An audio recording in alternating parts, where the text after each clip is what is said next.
So with the Warhammer 2 units on their way to Warhammer 3 in August, we have to wonder what are the best units in Warhammer 3 before it becomes Warhammer 1, 2 and 3? So we shall answer this question, but not before I ask for 45 seconds of your time to watch a little ad that helps support this channel and keeps my beard doing what it's doing.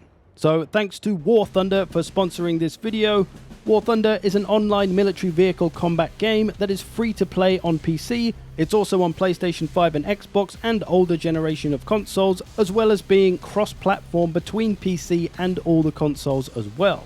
In War Thunder, you can man a whole manner of tanks, ships and planes from World War II all the way up to today. You'll take these vehicles and battle it out against other players for ultimate supremacy. Or you can just do it Zerg style and just ram everybody. It's guaranteed to work 100% effectively at least 26% of the time. If those sound like good odds to you, then you can check out the link in the description to give War Thunder a go. If you use that link as well, you'll get a premium account where you can choose a premium ship, tank or plane, and you'll get a 3-day premium account. So check out War Thunder, it's free to play, give it a go.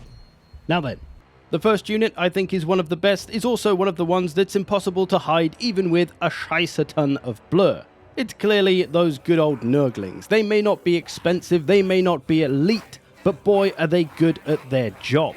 That job is for the most part being a front line for Nurgle, but just bogging the enemy down, not so much damaging them and beating them up. That's the role of other units. The Nurglings are there just to hold things in place and keep them there for as long as possible, or sticking to enemy units and just making it hard for them to move around. They're just an absolute problem for a very cheap cost. As long as they fight units that aren't damage dealers, they can stick in there for most of the battle. They can fight Chaos Warrior halberds and simply last it out the whole battle with them, stopping those halberds from doing their job of killing something large. Their strength comes from their poison, which reduces the enemies that they're fighting's damage output, helping them survive better. Their Cloud of Flies ability that gives them extra melee defense when they're in melee, that helps them survive better. They're a demon, so they have a 20% physical resistance, which, provided the enemy doesn't have magical attacks, will help them survive better. They also have Vanguard deployment, so they can start a little bit closer to the enemy and get straight on them so they don't get shot up by missiles, or of course Vanguard deploy behind the enemy and sneak up on them. In the campaign, they can get buffed up, especially from Kugath. They can get that regeneration, which is going to make them even tougher, so just a bit of a nightmare to deal with in a lot of situations for a lot of factions. And it's not like they're completely useless damage-wise either. They can put out some hurt on certain kinds of units, but that's not what their strength is. Their strength of being able to stay alive and be a strong target unit does make them the best at this job as well, compared to other units in a similar role, like Skaven slaves, or zombies, or skeletons, or goblins, or noblars. So that is why I think Nurglings are one of the best units in Warhammer 3.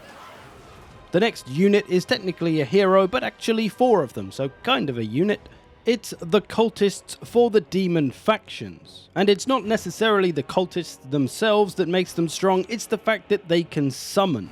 In campaign, leveling a Cultist up, you can get it so that they have 3 summons of their given unit. In the case of the Khorne Cultist, 3 units of Bloodletters per battle. Get 2 Cultists and level this up, that's 6 units of Bloodletters per battle. Get a full stack of Cultists, and that's 57 units of Bloodletters per battle. And in the case of the Khorne Cultist, he can summon a Bloodthirster if you choose instead. But I think the Bloodletters are the better way to go, because you get 3 of them. And the beauty of Bloodletters, and also Demonettes who can be summonable, for Slaanesh of course, is that they are fast damage dealers. They can get into stuff and hurt it pretty quick, which is obviously kind of essential for a unit that's only going to be alive for a minute or 2. In the case of these Bloodletters here, they're going to get about 800 damage done before they degrade and disappear. If you could get that for all 3 units or more, then that's some pretty good damn value for money. Not to mention the Cultists themselves can of course go into combat and do a bit of work there as well. Typically, being able to summon units is an ability that's reserved for Lords for the most part, and some magic laws, which some heroes do have in Warhammer 2, like the Skaven heroes can summon some Skaven units like Plague Monks, but typically heroes being able to summon is quite rare, so it's also kind of powerful from that perspective, not to mention the power of summoning being able to get behind enemy units easily, disrupt their formation and their missiles, or simply like here in the case of the Pink Horrors, you can get behind enemies and just start blasting them in the back with missiles with an easy missile flank. So there's some big tactical advantages to being able to summon, and the Cultists do bring that to the mono-god factions of Warhammer 3, and that is why I think they are one of the best. Now we have an absolute unit, which again, I don't really know why I'm bothering to blur these to hide these. They're all pretty obvious what they are. It is the Terracotta Sentinel for Cathay. The reason why I think this is one of the best units is because it not only has a hell of a lot going for it, it's also incredibly good value for money that honestly you are absolutely hustling whoever sold it to you. This big boy has a massive 12,000 health, 100 armor, it's unbreakable, it's pretty quick on its feet, it's got a ton of melee attack with magical attacks, its melee defense is a bit lacking but battle harmony can sort that out, its weapon strength is huge and armor piercing, got a little bit of a charge bonus, causes terror, has a ward save, and all in all can beat the anti-large Bloodthirster one-on-one, even though the Bloodthirster costs like 600 or 700 more.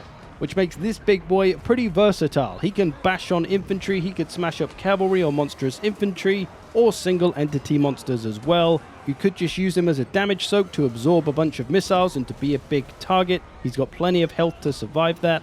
You can just charge him around late game when everyone's low on leadership and he can terrorize them.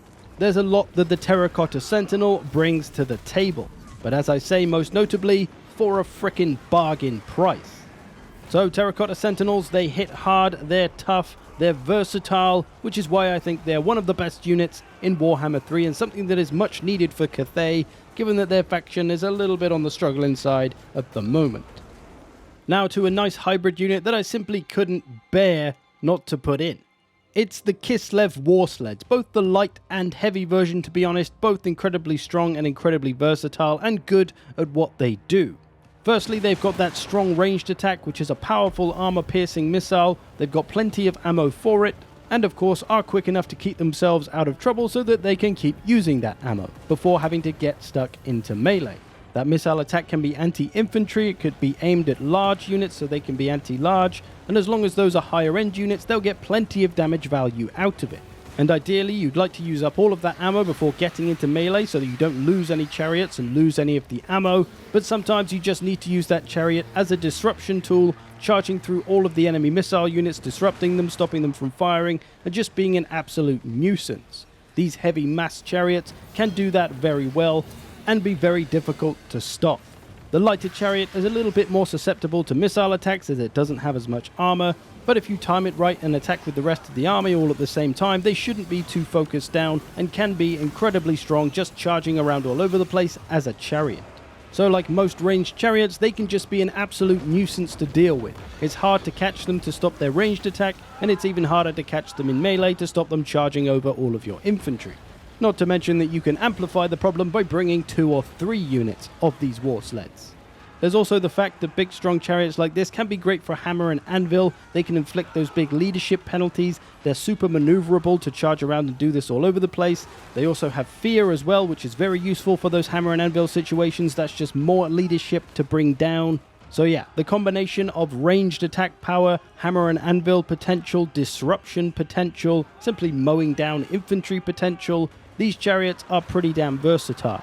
And that is why I'm lumping them in with one of my best 5 Warhammer 3 units, but also partially because they have bears. And lastly, technically a Warhammer 2 unit, but still incredibly strong in Warhammer 3, and one of my favorites to use. They always get good value, they're very versatile, good old man-eater pistols. I decided to put these in even though they have been around since Warhammer 2, as they are, I think, going to always be a pretty strong force in this game, given their versatility of both being good in melee and being good at range. In all honesty, they're kind of similar to the previous unit, the bear chariots, because you sort of use them in the same way. You ideally want to try and use up the missile ammo before you get into melee so they don't die and lose any of the ammo. You maximize the damage output potential from the ammo, and then you get them stuck into melee. But they're versatile enough to do what they need to do when they need to do it.